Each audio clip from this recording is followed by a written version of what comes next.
Oliver Fowle rentre chez lui après d'importantes négociations. Sa voiture de classe affaires roule avec assurance sur la route tandis que l'homme d'affaires regarde par la fenêtre et réfléchit aux événements de la journée écoulée. Malheureusement, l'accord qu'il comptait conclure avec des partenaires étrangers a failli tomber à l'eau. Les compagnons ont brusquement changé les termes du contrat qu'ils étaient sur le point de conclure. Oliver réussit de justesse à résoudre le problème, mais il se contenta de négocier un peu plus de temps avant de devoir leur donner une réponse définitive. Au feu rouge, Oliver s'est involontairement frotté le visage avec ses mains, comme s'il essayait de se débarrasser de tous ses soucis et de toutes ses inquiétudes pour l'avenir de l'entreprise. Oliver n'avait que 28 ans et il était déjà à la tête d'un empire médiatique avec plusieurs bureaux dans le pays. Naturellement, les partenaires étrangers se sont immédiatement montrés plus actifs, désireux d'obtenir une plus grande part du gâteau dans une entreprise aussi rentable. Oliver devait donc presque dormir au travail pour essayer de mettre de l'ordre dans tout cela. Le plus frustrant pour Oliver était qu'il n'avait pas d'âme sœur pour l'aider à passer de toutes les difficultés du travail à l'amour et à la joie des relations. Ce n'est pas parce que quelqu'un a trahi Oliver ou qu'il a vécu une rupture douloureuse. Non, le jeune homme d'affaires ne voulait tout simplement pas s'engager dans ce qu'il appelait des relations vides. Le fait est qu'Oliver, de par sa nature, a toujours été une personne très profonde et dévouée, et il attendait la même chose de sa future moitié, mais il n'était pas facile de rencontrer une telle fille, et il était ennuyeux de se contenter de moins. Et à vrai dire, Oliver n'était pas d'humeur à s'intéresser à l'amour et à la romance en ce moment. L'entreprise que ses parents lui ont récemment confiée est un lourd fardeau qui pèse sur ses épaules. Il a dû s'orienter lui-même, littéralement sur le pouce, bien que son père ait essayé de lui transmettre les paramètres clés de la gestion de l'entreprise familiale. Cependant, dès qu'Oliver a pris ses fonctions, il s'est immédiatement rendu compte que l'entreprise avait besoin d'une mise à jour globale. Une grande partie de ce que son père pratiquait dans son entreprise était devenue obsolète et nécessitait une révision complète du principal concept de gestion et de la conduite de tous les processus internes de l'entreprise. Pendant ce temps, ses parents exercent une pression constante sur Oliver, en particulier sa mère. Madame Fowle voulait absolument marier son fils rapidement, et à une fille d'une famille très célèbre et de haut rang. Oliver, tu es sûr de ne pas vouloir venir avec nous au club de golf ce week-end? Sarah Clark et ses parents seront là. Elle est revenue de Londres cette année. Oui, imaginez un peu, elle y a obtenu une licence. Maintenant, la jeune fille est titulaire d'un master en art. À mon avis, elle te correspond parfaitement. Il faut absolument que tu t'intéresses à elle. Maman, tu recommences, soupire Oliver. J'ai été très claire avec toi et papa, je ne suis pas encore prêt pour une relation. Et je ne veux certainement pas envisager d'autres options. Vous savez que je vais me marier comme une personne normale, par amour, et avec quelqu'un que je choisirai moi-même. Oliver, mon fils, s'exclame sa mère, quand tu choisiras une femme, ton père et moi aurons vieilli. Tu as presque 30 ans maintenant. Il est temps de penser à fonder une famille et à construire ton propre nid. Je comprends que tu n'aies pas beaucoup de temps, puisque tu t'es entièrement consacré à l'entreprise familiale, mais nous voulons te faciliter le choix. Crois-moi. Tu peux compter entièrement sur ta mère. Je te trouverai une fille de la meilleure famille. Maman, dis-je, non, s'exclame Oliver, irrité, ne te mêle pas de ma vie. Je peux très bien me débrouiller tout seul. Je comprends, dit sèchement Madame Val. Vous voulez nous laisser sans héritier et agir comme le plus grand des égoïstes, n'est-ce pas? Mais s'il t'arrive soudain quelque chose comme à ton frère imprudent et que tu nous laisses avec ton père? Penses-tu que nous pourrons survivre à cela? Tu crois que j'en suis capable? Madame Val se mit à pleurer bruyamment, et le pauvre Oliver dut s'excuser pour son emportement et la réconforter. Maman, s'il te plaît, calme-toi. Ne t'inquiète pas pour moi comme ça. J'ai été impardonnablement grossier avec toi. Je suis désolée. Mais tu sais combien il est difficile pour moi de travailler dans l'entreprise de papa. C'est quelque chose que Matt aurait dû faire. Mais il est parti maintenant, dit la femme à travers les larmes. Maintenant, c'est vous, Oliver, qui êtes notre dernier espoir. Je ne survivrai pas à la mort d'un autre fils, et bien sûr je veux que tu aies des enfants, et que nous et ton père ayons des petits-enfants, pour que le bruit des pieds des petits-enfants puisse à nouveau être entendu dans notre maison. Oliver a alors serré sa mère dans ses bras et a réussi à la calmer avec difficulté. Matt avait 2 ans de plus que lui et se préparait dès l'enfance à diriger l'empire de son père. Oliver a toujours admiré les efforts et la persévérance de son frère pour devenir un chef digne de ce nom. Matt étudiait beaucoup et essayait constamment de prendre des cours supplémentaires pour maîtriser l'une ou l'autre compétence qui lui serait utile dans les affaires. Mais tout cela a changé lorsque Matt a commencé à boire il y a environ 1 an. Le frère aîné s'est soudain désintéressé de tout, s'est épuisé et ne semblait plus savoir quoi faire de sa vie. Lorsqu'on lui posait la question, Matt répondait de manière évasive, disant que le vecteur de ses intérêts dans la vie avait changé, mais il ne précisait pas dans quelle direction il avait changé. Au lieu de cela, son frère s'enfermait dans la bibliothèque de leur maison avec une bouteille de whisky et buvait un verre d'alcool après l'autre pendant des heures. Oliver se sent toujours coupable de la mort de son frère.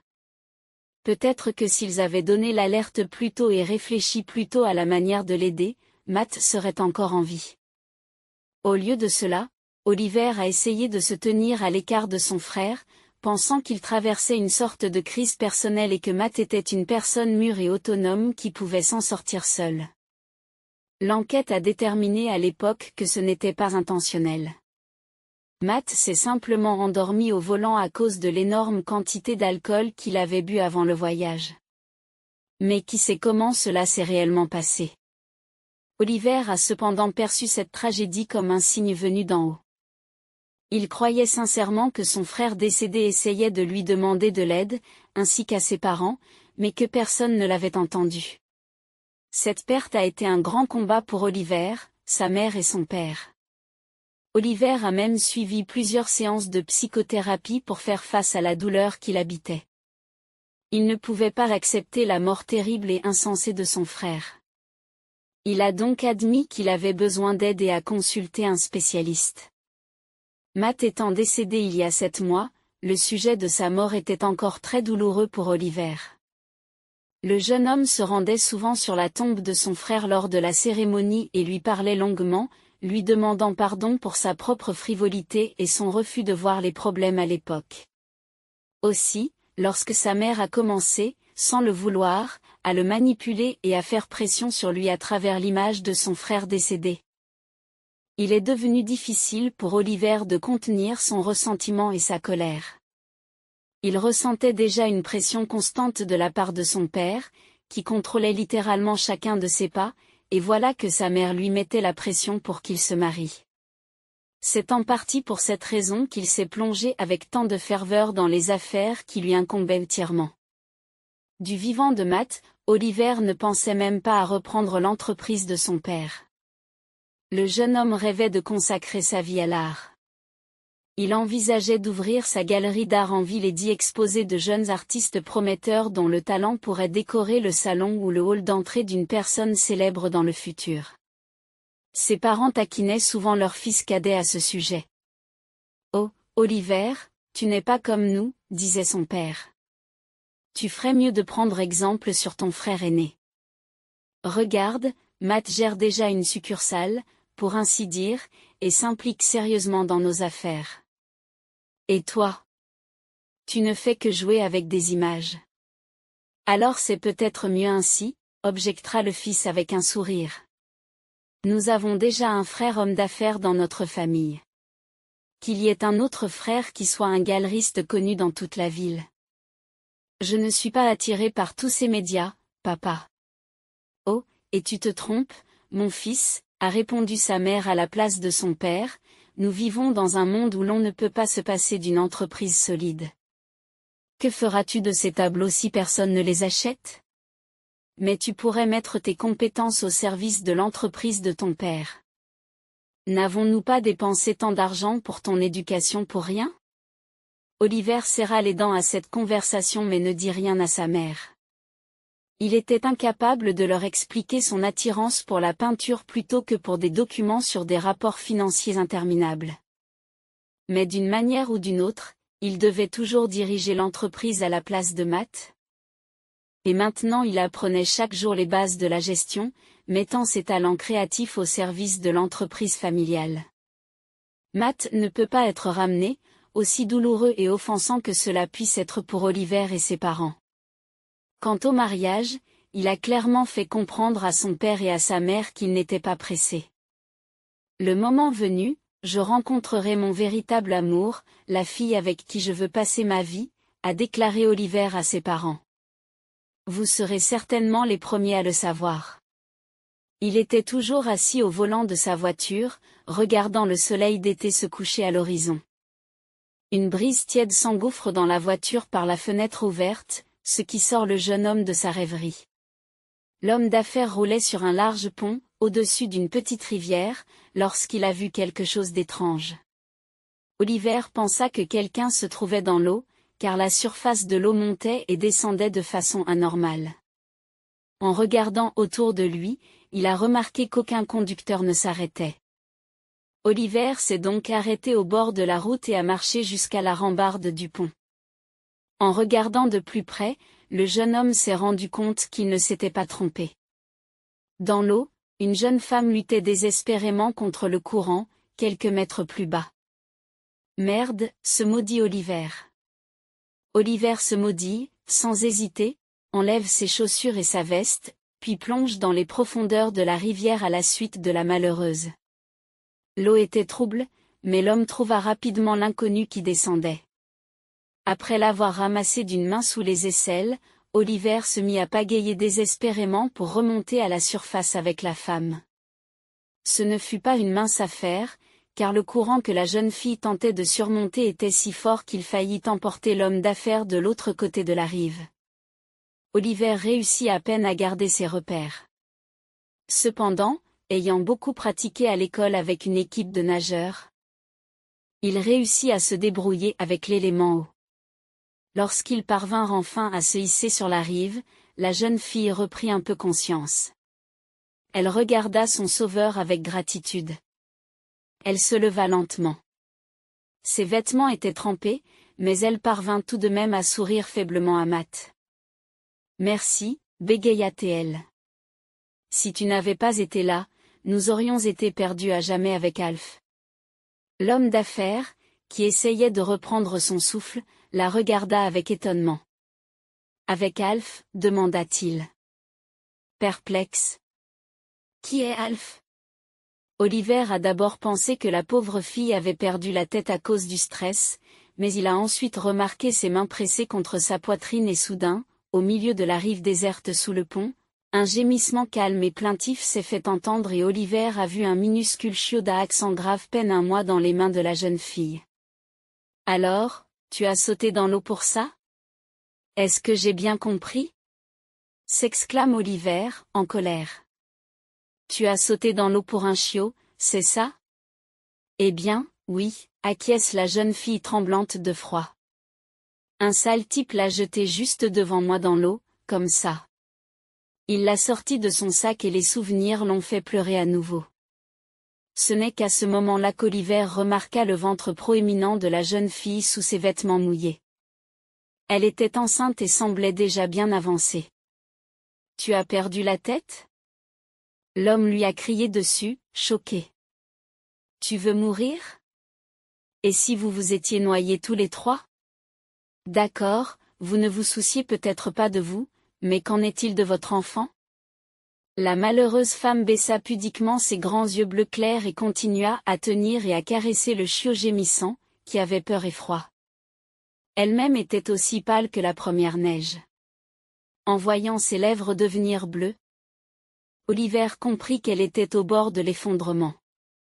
Il était impossible d'obtenir quoi que ce soit d'elle dans cet état. Oliver décida donc de l'emmener d'abord dans sa maison d'été, afin qu'elle puisse se réchauffer et se rétablir complètement. « Quel est votre nom ? demanda-t-il. La jeune fille lève à nouveau ses grands yeux vers lui. Melinda, Melinda Smith, répondit-elle brièvement. D'accord, Melinda Smith, soupire Oliver. Montez dans ma voiture. Je t'emmène chez moi. Je vous donnerai du thé chaud. Vous pourrez vous y reposer et réfléchir à la suite des événements. Elle acquiesça brièvement et monta dans la voiture. Le chiot, bien sûr, resta avec elle, secouant la tête.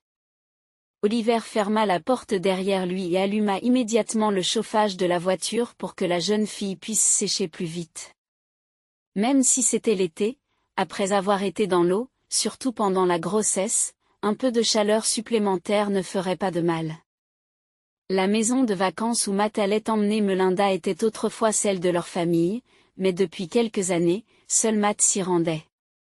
Le jeune homme expliqua à son frère cadet qu'il se rendait à la campagne pour se ressourcer et faire une pause dans la civilisation. Matt pouvait vivre à la maison pendant des semaines, puis revenir plein d'énergie et prêt à se lancer dans l'entreprise familiale. Cependant, avant la mort de son frère, cela ne l'intéressait même pas. Après la mort de Matt, la maison d'été est passée aux mains d'Oliver, qui s'y rend parfois en souvenir de son frère. Ses parents ne pouvaient se résoudre à y aller, trop de souvenirs étant associés à ce lieu et à l'enfance de Matt. De plus, Oliver comprenait parfaitement qu'il ne pouvait pas amener Melinda chez ses parents, il ne comprendrait pas. Une fille mal habillée, trempée, tenant un chiot des rues, et enceinte du dernier mois, il est facile d'imaginer l'image terrible qui se serait formée en eux.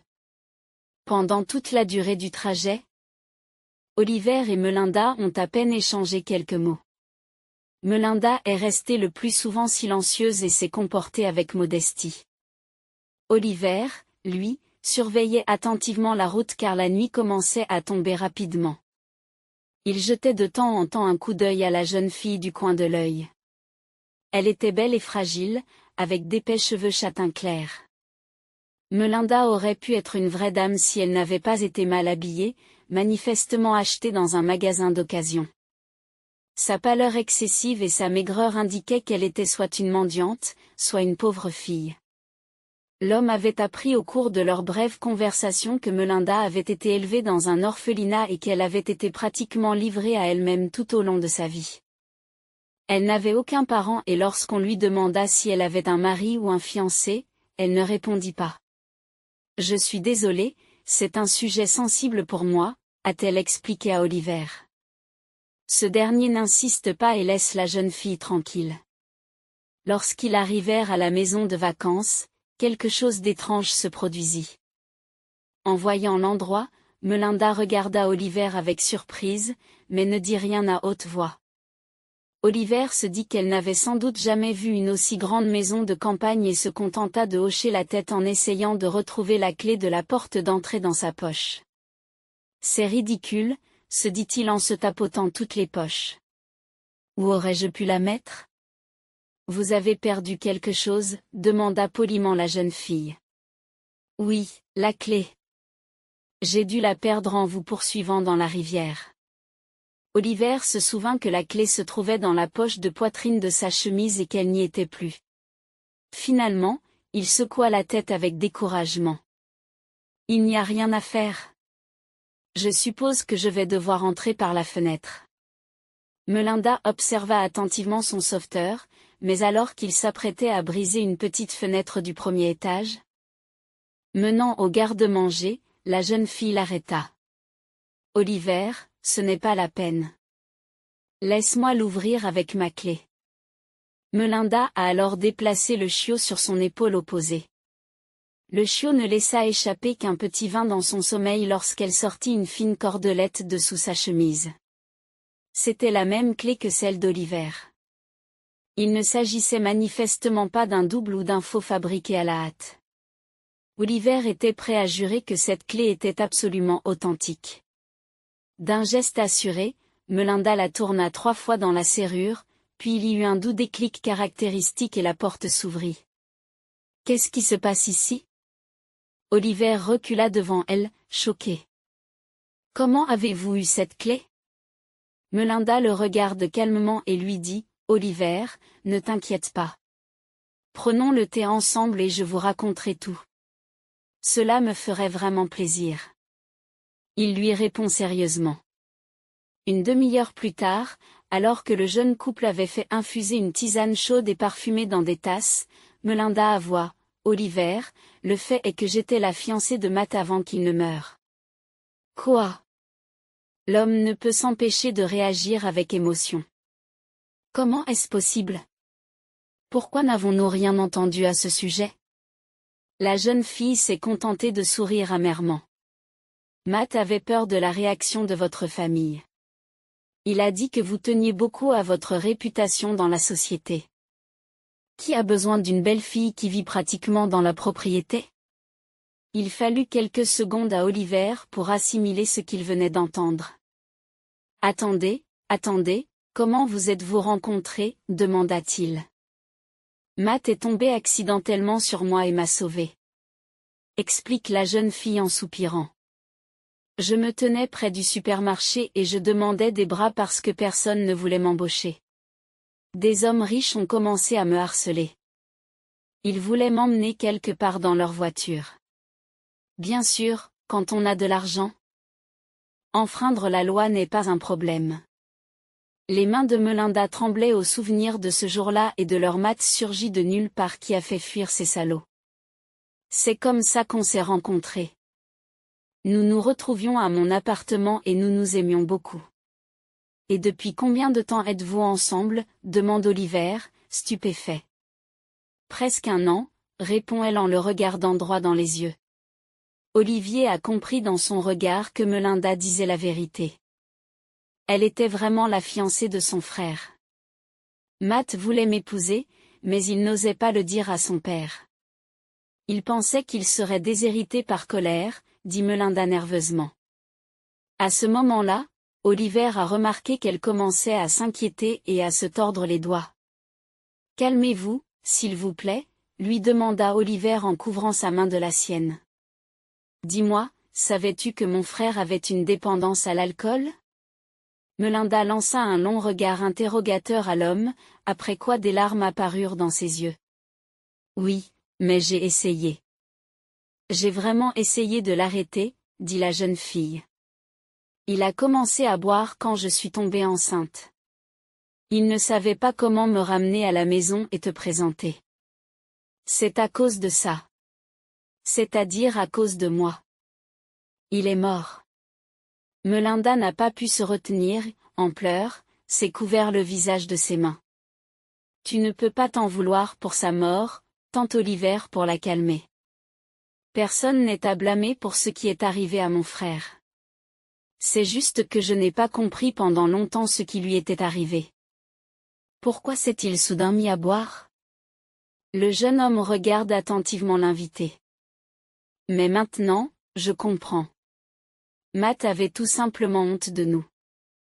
Il a eu honte de nous devant vous.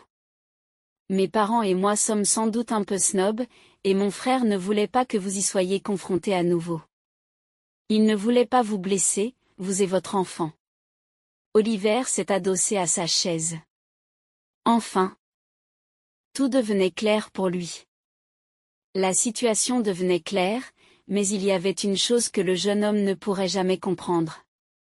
Pourquoi n'êtes-vous pas venu nous voir quand Matt était parti? Tu avais sûrement besoin d'aide, et avec l'argent, si j'ai bien compris, c'est devenu très difficile après la mort de mon frère. En sanglotant, Melinda a répondu.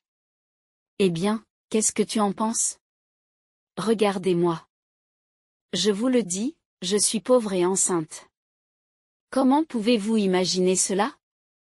Pourrais-je venir chez toi et te dire que Matt est presque mon mari et que nous voulons nous marier? Tes parents auraient dû me jeter dehors comme un chien errant. Melinda pointa légèrement la clé de la maison de vacances. Matt m'a amené ici. Il voulait être avec moi dans la nature. C'est alors qu'il m'a donné cette clé. Il m'a dit que je pouvais venir ici à tout moment. Mais, bien sûr, je ne suis jamais venue ici en son absence, et pour une raison quelconque, j'ai gardé la clé, peut-être en souvenir de Matt. Je l'ai accrochée à un cordon et je la porte maintenant à la place d'une amulette. La jeune fille caressa soigneusement la clé et sourit faiblement. Qui aurait cru qu'elle serait encore utile? Oliver était dans la confusion la plus totale. Bien sûr, il ne pouvait pas laisser cette fille dans le pétrin, d'autant plus qu'elle portait son neveu dans son cœur. Melinda, écoute, commença l'homme. Reste ici pour l'instant. Je vous apporterai, à vous et au bébé, tout ce dont vous avez besoin. De la nourriture et des vitamines. Mais ne partez pas, s'il vous plaît. Melinda le regarde d'un air interrogateur. Tu ne dérangeras personne ici, Oliver? Aussi peu qu'elle. Je ne dirai rien à mes parents pour l'instant. Ils ne viennent pas ici eux-mêmes.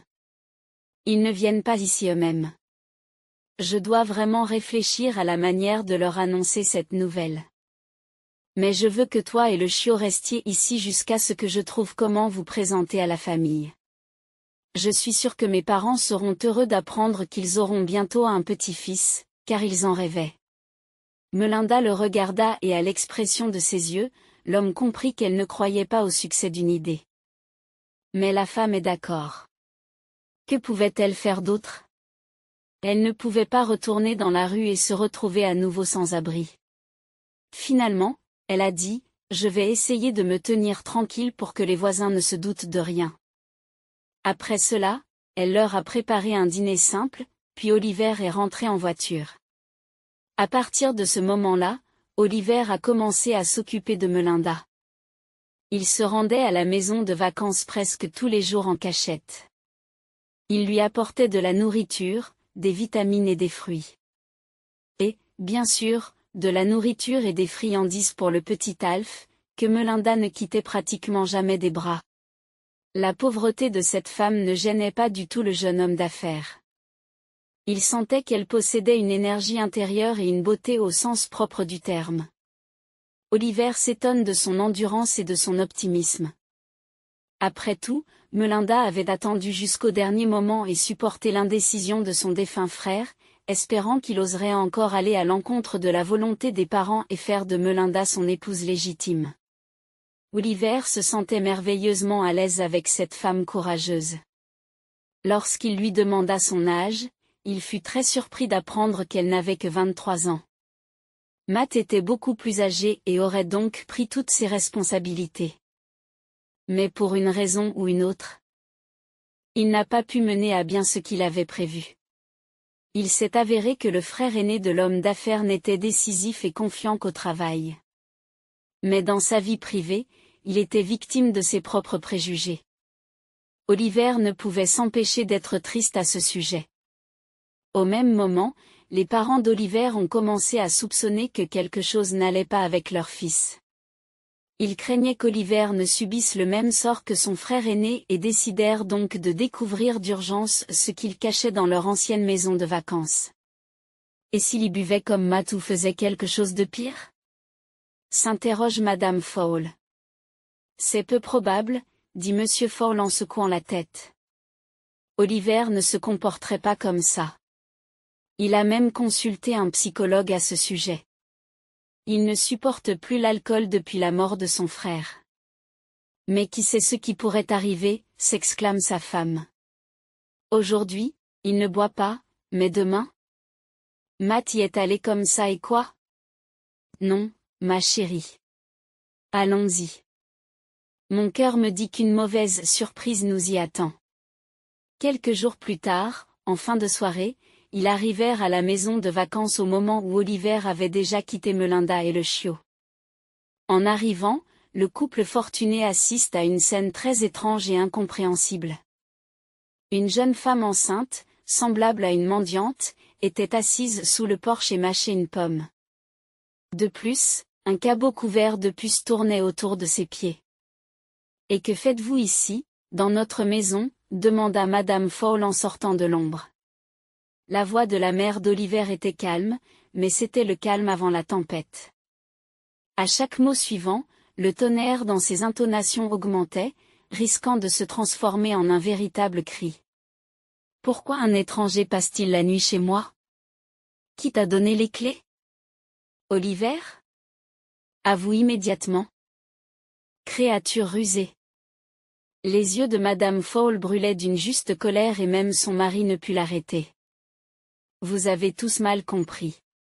Melinda tenta de leur expliquer la situation. Oliver m'a permis de rester ici et d'avoir mon bébé. Je suis enceinte de votre fils aîné, l'enfant de Matt, dit Melinda d'une voix tremblante. Mais elle avait trouvé la force de dire la vérité telle qu'elle était. Cependant, le visage de Madame Fowle était déformé par une grimace de terrible colère. Comment oses-tu impliquer mon fils dans ta débauche? Matt n'aurait jamais fait quoi que ce soit pour traiter avec une femme aussi dévergondée que vous. Tu n'as aucune conscience? Maggie. Maggie, pourquoi t'es-tu mise en colère? Monsieur Fowle tente de calmer sa femme. Ma fille, tu ferais vraiment mieux de quitter cette maison, dit l'homme à Melinda en la regardant d'un air expressif. Sors d'ici, femme impudique, s'écrie Madame Fowle comme si elle explosait. Les voisins des maisons voisines se réveillent involontairement et allument leur lumière. Dans ce village endormi, les scandales sont plutôt rares. Pleurant d'humiliation et d'offense, Melinda rassembla rapidement ses humbles affaires, emporta Alf avec elle et disparut dans l'obscurité de la nuit d'été. Non, elle n'attendait aucune sympathie de leur part. Cela signifiait que son cher Matt avait raison. Ses parents étaient en effet incroyablement partiaux. Peut-être avons-nous été trop cruels avec cette fille, tenta Monsieur Fowle pour défendre Melinda. Allez-vous dire quelque chose d'autre pour sa défense? La femme le regarde d'un air menaçant. Le vieil homme, embarrassé, raccompagne silencieusement sa femme à la maison. Là, ils ont été accueillis par un Oliver inquiet, qui s'accrochait à son téléphone depuis 3 heures pour essayer de joindre ses parents. Maman, papa, où étiez-vous? Je m'inquiétais pour vous, dit le fils en les regardant avec perplexité dans le hall d'entrée. Eh bien, mon fils, je dois admettre que tu m'as déçu. Commença lentement sa mère.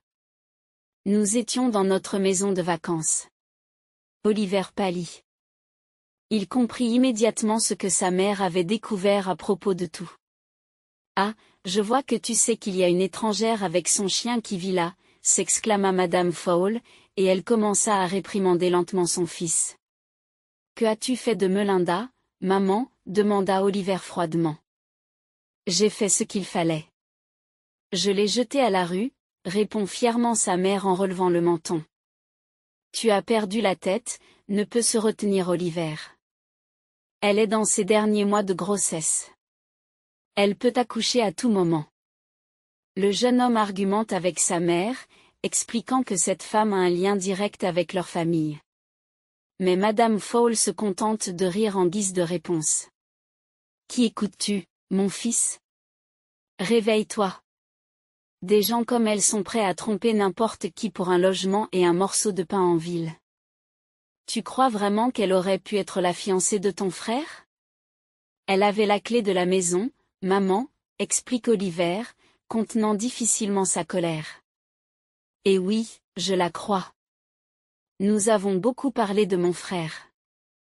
Madame Fowle a plissé les yeux comme un cobra sur le point de frapper. Vous ne comprenez pas, a-t-elle sifflé. Comment savons-nous maintenant qu'elle porte l'enfant de Matt? La mendiante aurait pu être fécondée par n'importe qui, et maintenant je suis censée la nourrir et m'occuper d'elle jusqu'à ce qu'elle accouche. Oh, bien sûr. Quand le bébé sera né, nous pourrons faire un test ADN. Mais nous devrons quand même vivre jusque-là, d'une manière ou d'une autre. En tout cas, je ne veux pas être à la merci de ce charlatan. Sur ces mots, Madame Fowle se dirigea vers sa chambre et le père d'Oliver la suivit, craignant que la tension artérielle de son épouse bien-aimée n'augmente.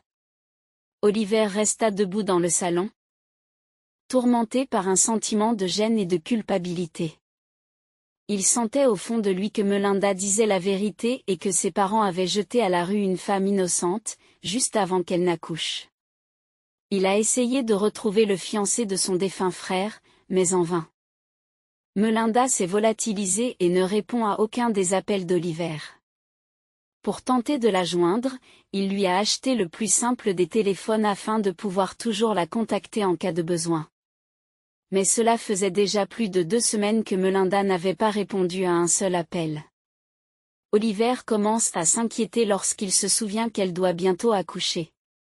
Après avoir appelé plusieurs maternités, le jeune homme trouve enfin celle où se trouve Melinda et s'y rend en toute hâte.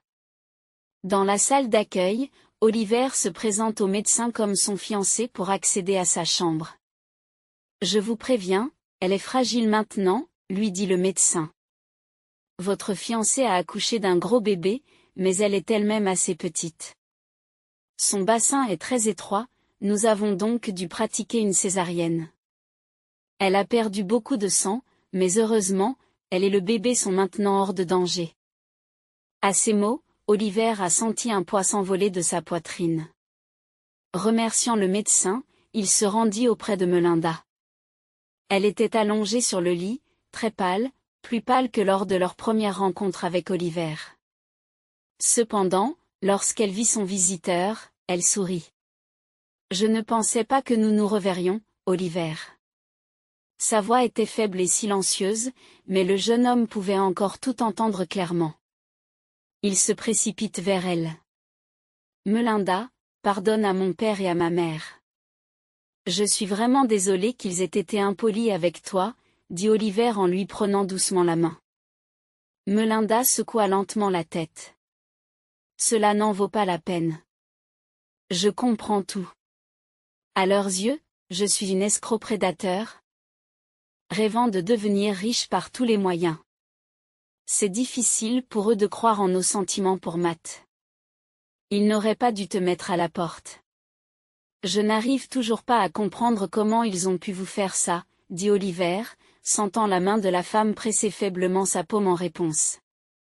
Merci, Oliver, pour votre soutien et pour tout le reste, dit-elle en le gratifiant d'un long regard.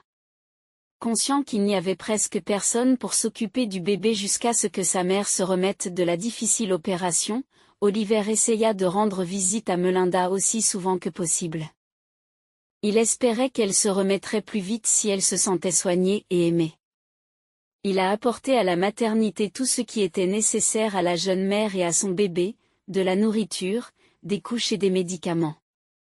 Oliver ne se souciait pas de l'argent. Il voulait juste que Tommy, c'est ainsi qu'ils ont appelé le bébé, et sa mère sortent de l'hôpital le plus rapidement possible. Un jour, Oliver est convoqué par le médecin. À son expression concentrée, l'homme a compris qu'il s'était passé quelque chose de désagréable. Tommy souffrait d'une malformation cardiaque. La situation est difficile, dit le chirurgien. N'y a-t-il vraiment rien à faire ? Et quand devons-nous faire cette opération ? Demande Oliver en rassemblant toutes ses forces. Au plus tard dans 6 mois. Nous ne pouvons pas retarder l'opération, a répondu le médecin. Cependant, la date d'une opération peut s'étendre sur plusieurs mois. Nous l'opérerons dès que ce sera son tour. Mais ne vous inquiétez pas, tout cela se soigne. Mais les nouveau-nés n'ont-ils pas droit à un quota ? Ne sont-ils pas en surnombre ? Demande Oliver, dubitatif. Ils le sont, acquiesce le chirurgien sérieux. Mais vous rendez-vous compte du nombre d'enfants comme celui-ci que nous avons dans tout le pays ? Je vois. Si vous avez besoin d'aide, n'hésitez pas à me le faire savoir. Dit l'homme en essayant de ne pas penser au pire. Lorsque la mère d'Oliver a appris que le fils de Melinda souffrait d'une grave malformation cardiaque, elle s'est soudain adoucie. Elle a regardé son mari d'un air interrogateur, qui a acquiescé. « Tu vois, mon fils, c'est comme ça », a commencé Madame Fowle d'une voix tremblante. « Nous aurions probablement dû tout te dire il y a longtemps. Mais nous n'en avons pas eu le courage. » « Qu'est-ce qu'il y a ?» Oliver la regarde, puis regarde son père avec inquiétude. « Le fait est que, dit lentement sa mère, tu ne sais pas tout de ce qui s'est passé. Tu ne sais pas tout sur ton frère. » Oliver sentit son cœur battre 2 fois plus vite. C'est alors qu'intervient Madame Fowle, désolé pour sa femme. Maman veut dire à Oliver que Matt, bien qu'il soit notre fils, n'est pas lié à nous par le sang. Nous n'avons pas pu concevoir d'enfant pendant longtemps, explique Madame Fowle en s'essuyant les yeux avec un mouchoir. Nous avons donc décidé d'adopter un enfant dans un orphelinat. Nous avons choisi celui qui nous ressemblait le plus et nous l'avons élevé. Nous avons aimé Matt comme si c'était le nôtre, je le jure. Elle a appuyé ses mains sur sa poitrine. Et 2 ans plus tard, tu es né. Mais nous n'avons jamais senti de différence entre vous, s'empresse d'ajouter son père. Vous avez tous les deux été aimés de la même façon par votre mère et moi. Maintenant, vous connaissez toute la vérité. Oliver eut l'impression que l'air de la pièce s'était soudain évanoui. Il n'avait rien à dire à ce sujet, si ce n'est qu'il s'étonnait qu'ils aient pu lui cacher pendant tant d'années le fait que Matt était leur fils adoptif. Matt nous l'a demandé lui-même, expliqua Monsieur Fowle à Oliver. Il ne voulait pas que vous le perceviez comme une sorte de personne de rechange dans la famille. Vous étiez adolescent quand il a découvert la vérité et il en a été bouleversé. Personne de rechange ? Oliver n'en croyait pas ses oreilles. Mais je l'adorais. Je l'ai toujours admiré et je me moquais de savoir s'il était de ma famille ou non. Oliver sentit son cœur battre de colère. Maman, papa, je comprends tout. Mais j'ai toujours aimé mon frère et ça ne changera jamais, dit-il enfin. Tu aurais dû tout me dire en même temps. Tout est préjugé. Regarde où ils nous ont tous menés. Oliver n'en voulait pas à ses parents, comprenant qu'ils ne s'inquiétaient pas du fils de Melinda justement parce qu'ils savaient que ce petit-fils n'était pas le leur. Mais tout change dès que Madame Fowle apprend que le bébé est malade. Lorsque la jeune mère est sortie de l'hôpital, Oliver l'a immédiatement emmenée au manoir des parents. Là, Melinda a pu s'occuper tranquillement de l'enfant, tandis qu'Oliver et Madame Fowle, attendris par son petit-fils, se sont mis à l'aider activement. Le plus drôle, c'est qu'Alf a également emménagé dans le manoir. Melinda, en effet, était partie avec l'une de ses bonnes connaissances, vivant dans une petite maison à la périphérie de la ville, juste avant d'accoucher. Maintenant, Alf avait sa propre belle maison, où il aimait se cacher et dormir après ses jeux sauvages avec Melinda et Oliver. Tommy n'a été opéré que quelques mois plus tard, lorsqu'il a été assez fort pour subir de telles manipulations du cœur. Melinda est bouleversée par le sort de son fils, mais l'opération est heureusement réussie et Tommy est désormais un bébé en bonne santé, comme tous les autres enfants. Pendant tout ce temps, les premiers sentiments fragiles se sont lentement noués entre Melinda et Oliver. Melinda elle-même ne comprenait pas pourquoi cet homme grand et blond provoquait chez elle une telle excitation. Oliver n'était pas du tout comme Matt, et pourtant, depuis qu'il avait sauvé la vie de Melinda, la jeune maman sentait qu'elle tombait peu à peu amoureuse de lui. Oliver se contentait d'apprécier la compagnie de Melinda, sans rien espérer de plus. Bien qu'en lui, dans son cœur, une grande passion se déchaînait. Pour la première fois, il comprit que Melinda était celle avec qui il aimerait passer sa vie. Plusieurs mois passèrent encore avant qu'Oliver n'ose enfin inviter Melinda à leur premier vrai rendez-vous. L'homme était très nerveux et se comportait comme un garçon en mal d'amour, ne sachant pas où l'inviter. Oliver lui propose d'aller au cinéma. Il a répondu, « Oh, mon Dieu! Je n'y suis probablement pas allé depuis 100 ans, a répondu Melinda avec joie, en acceptant le bouquet de belles roses blanches qu'Oliver avait acheté pour elle. Si tu aimes ça, je te jure qu'on y ira toutes les semaines, lui a-t-il chaleureusement assuré. Le rendez-vous se déroula à merveille, à la fin de la soirée, le jeune couple ne put contenir ses sentiments et s'unit finalement dans un baiser doux et passionné. Tous deux attendaient cela depuis trop longtemps, et ils décidèrent de ne plus remettre leur vie à plus tard, et de recommencer à s'aimer et à ressentir, ici et maintenant. 6 mois plus tard, ils ont célébré un beau mariage luxuriant. Le petit Tommy, assis sur les genoux de sa grand-mère, admirait sa belle-mère, qui semblait être la femme la plus heureuse du monde ce jour-là. Oliver n'avait jamais vu Melinda aussi radieuse et en bonne santé. Inutile de dire que sa pâleur et sa maigreur douloureuse avaient presque disparu à ce moment-là, et qu'elle était passée du statut de jeune fille malheureuse et opprimée à celui de charmante dame élancée.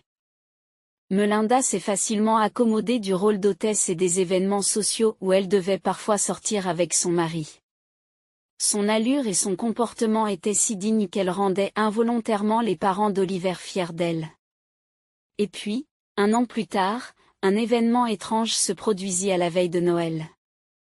Melinda reçut une lettre très inhabituelle, dans laquelle un couple étrange lui demandait un rendez-vous personnel. Elle savait que son mari avait de nombreux concurrents dans les affaires et qu'aller seule chez des inconnus pouvait être très imprudent et dangereux. Après avoir tout raconté à son mari, elle lui demande de l'accompagner. Bien sûr, nous irons leur rendre visite ce week-end, a accepté le mari. Lorsqu'ils arrivent à l'hôtel le plus branché de la ville, ils sont accueillis dans le hall et escortés jusqu'à une suite luxueuse. Là, un beau couple de personnes âgées attendait déjà Melinda et son mari. Ils l'ont accueillie avec des accolades et des larmes et lui ont immédiatement dit qui elle était vraiment. « Comment se fait-il que vous soyez mes parents ?» demande la femme, confuse en les regardant. « J'ai grandi dans un orphelinat et je ne me souviens de rien. » Madame Boyd, la dame âgée, essuie les larmes au coin de ses yeux. « C'est justement ça, ma chère. Tu as vécu avec nous jusqu'à l'âge de 3 ans, dit-elle en secouant la tête. Nous étions la famille la plus heureuse. Nous avions une entreprise si merveilleuse. Et puis de mauvaises personnes sont arrivées, a ajouté le père. Nous possédions une grande usine de bijoux qui fabriquait également des bijoux en ambre. Vous comprenez, l'ambre était vraiment une pierre mortelle à l'époque. Toute entreprise qui s'en servait devenait automatiquement sanglante. Malheureusement, nous étions si naïfs. Nous pensions que cela ne nous concernerait pas. Nous pensions que la loi serait de notre côté, que nous serions protégés. Mais finalement, nous avons dû nous enfuir. Mais c'était très dangereux. Si nous avions emmené Melinda avec nous, cela l'aurait été encore plus. Nous avons donc décidé de la laisser ici, en la confiant à une nounou. Nous ne pensions pas devoir nous cacher aussi longtemps. Nous lui avons donné une grosse somme pour que vous n'ayez besoin de rien. La nounou a également dû se cacher pendant longtemps. Les criminels ont essayé par tous les moyens de la retrouver et de t'enlever. Puis elle est morte subitement et vos traces ont été perdues. Non seulement les bandits n'ont pas pu te retrouver, mais nous non plus. Madame Boyd a touché le visage de sa fille avec tendresse. Mais maintenant, si tu nous le permets, nous allons au moins surveiller ta vie de loin. Nous n'avons appris que tu étais vivante que grâce à ton mariage, a ajouté le père de Melinda. Quand nous avons vu tes photos, nous avons tout de suite su que la fille heureuse sur la photo était notre fille. Tu es une copie de ta mère quand elle était jeune. Melinda regarde ses parents avec amour et compréhension. Vous n'avez pas besoin de me regarder de loin. Je veux que nous soyons toujours ensemble maintenant, a déclaré Melinda. J'ai raté tellement d'années heureuses sans toi, et maintenant je veux tout rattraper. Ils se sont serrés l'un contre l'autre et tous les quatre, y compris Oliver, ont versé de nombreuses larmes de bonheur. Il s'avéra plus tard que Melinda était la seule héritière d'une maison de joaillerie. Les garçons avaient réussi à conserver une partie de leur patrimoine et de leur entreprise, et ils voulaient maintenant y associer leur fille unique et leurs héritiers. Bien sûr, Melinda accepte de participer à cette entreprise, mais elle doit d'abord recevoir l'éducation nécessaire. Madame Fowle, en apprenant qui était réellement sa belle-fille, était folle de joie et a promis de l'aider à s'occuper de l'enfant pendant que Melinda étudierait. Il s'avéra qu'Oliver et elle avaient le même statut, ce qui signifiait que non seulement leur famille ne perdait rien, mais qu'elle gagnait un atout très précieux sous la forme de Melinda et de son empire. Seigneur, si j'avais su que Melinda avait de tels parents, je n'aurais jamais dit un mot contre elle, a grondé la mère d'Olivier, en se faisant des reproches. Oh, maman, tu as encore cette goutte de snobisme dont je t'ai parlé tout à l'heure, dit Olivier avec un léger sourire, en feuilletant le journal à côté d'elle. Eh bien, seulement une goutte, dit sa mère en plaisantant. Mais vraiment, je suis ravie que Melinda reçoive une éducation dans le domaine de la joaillerie. Imaginez un peu l'avenir qui attend vos enfants, dit-elle rêveusement en embrassant les cheveux soyeux de Tommy. Oh, maman. Le plus important, c'est que Melinda est un cœur de diamant, répond Oliver en souriant joyeusement.